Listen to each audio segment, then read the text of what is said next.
Video games are temporary. They're mortal. They're perishable. They don't last forever. And I don't think I'm the only one who, when it comes to Minecraft, has worried about this before. How long does Minecraft have? It's been a staple of so many people's childhoods and adulthoods, and has changed lives in huge ways. So it's really scary to grapple with this question. None of us want to see Minecraft go, but one day, it's going to happen. Microsoft has claimed they will make sure the game is around for literally the next century, but do their promises hold any water? In this video, I'm going to explain what Minecraft's future looks like, how Microsoft and Mojang can lengthen the game's lifespan, and perhaps most importantly, try to find the answer to that terrifying question. When will Minecraft die? So first off, we have to understand something about Minecraft itself, something that shapes its future entirely. Minecraft is not just a video game. That might sound cliche and forced, but it is actually true. Minecraft is more of a platform, an outlet for creativity. Look at the other titles on the bestsellers list: GTA, Tetris, Wii Sports. Minecraft is different from those, and that's because it doesn't have a goal. In Tetris, you want to clear as many blocks as possible, in Wii Sports, you want to win the sports rounds, and in GTA, you want to do as many illegal things as humanly possible in your short and precious life. But in Minecraft, you can build, explore, fight, build supercomputers, literally anything. Minecraft isn't a normal video game. Normally, when we talk about dying in relation to Minecraft, we're talking about sub-communities. My most recent video was about the downfall of Minecraft's Spleef community. And while a singular minigame or server can die, Minecraft as a whole dying is far less likely than another video game, because it has infinite replayability. Sure, you get bored sometimes, but the lack of goals and the huge amount of tools at your disposal means that when you are playing, the world is your oyster. Minecraft's life expectancy can't be calculated in the way another games can. You can't always use trends to predict where it's going to go, because of the diversity of the gameplay experience. But speaking of trends, there's an elephant in the room here. Minecraft almost died once before, in 2016. And this previous death, and the revival after it, can give us a lot of information about the way Minecraft's popularity works.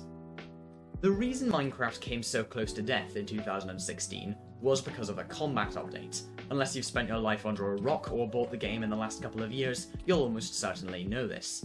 The update brought along a ton of combat changes, and to simplify it down, some of them were really good, and some of them were really, really bad.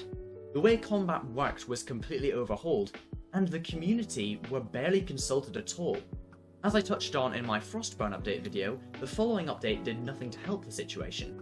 The community was split into two, between those who wanted to stick with pre-1.8 combat, and those who were willing to accept the new changes and move forward. This divide can still be seen today. Hypixel, for example, is still running on version 1.8 7 years later. For 2 or 3 long and dark years, Minecraft fell in popularity, superseded by newer titles like Fortnite. Many people thought the game would just slowly fade into obscurity. However, a very good string of updates, coupled with external factors such as PewDiePie's Minecraft series, brought the game back from oblivion. But what can we learn from Minecraft's first death, which might help us understand a future end for the game?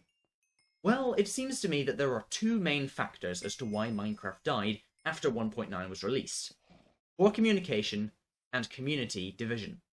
The features of 1.9 were certainly a mixed bag, but there are some good ideas behind it all.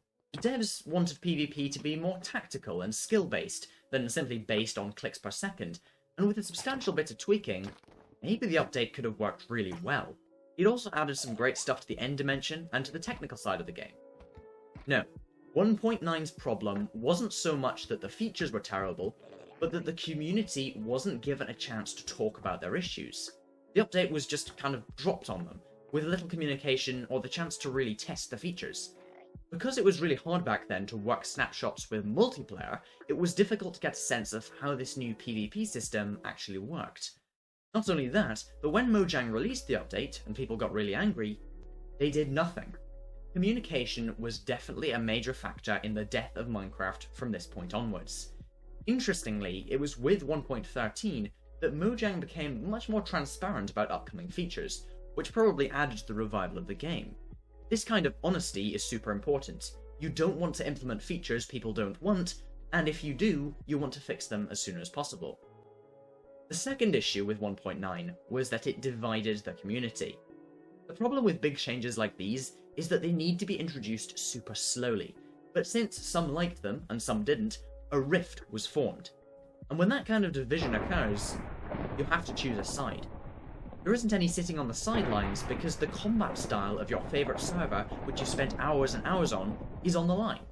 Another part of the issue is that rejecting the combat changes also meant rejecting some of the other great features of this update that added a fair bit to the end, for example. And faced with that kind of choice, I don't think it's that surprising that so many people left Minecraft for other games. But this leads into the main point I want to make. It's change that makes Minecraft's popularity fluctuate. That may seem super obvious, but it's also really comforting in a way. Minecraft, as we said, isn't like a normal video game. Its player count isn't only dictated by algorithms, recommendations, and trends.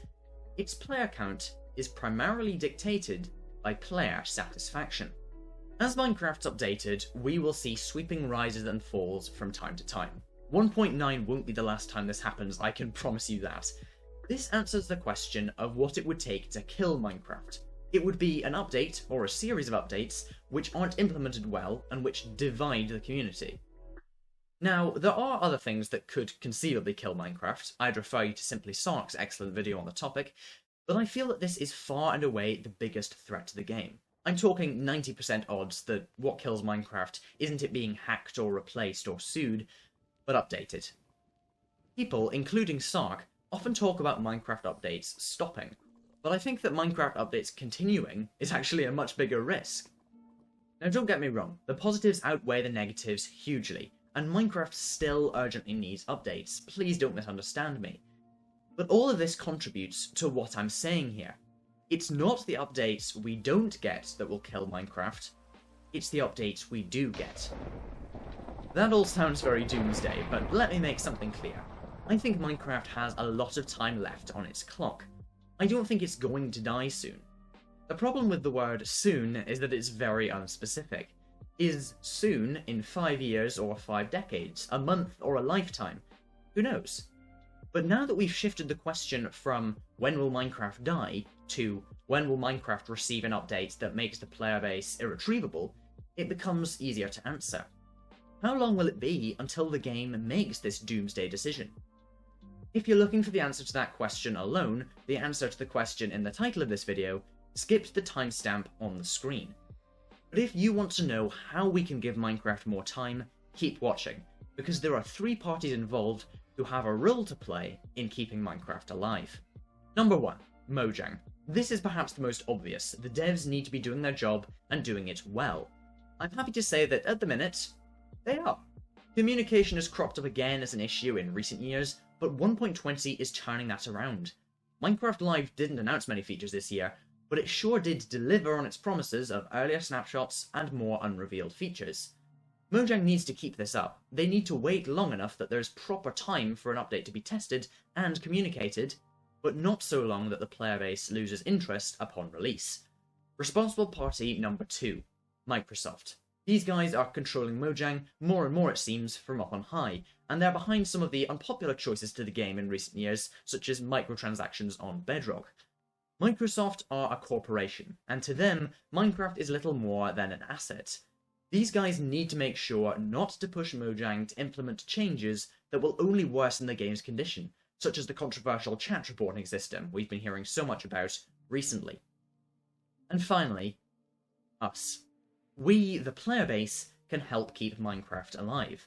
There are a ton of ways we can do this, testing and giving feedback on the snapshots, reporting bugs, and trying to heal the divides that could tear this player base apart in the years to come.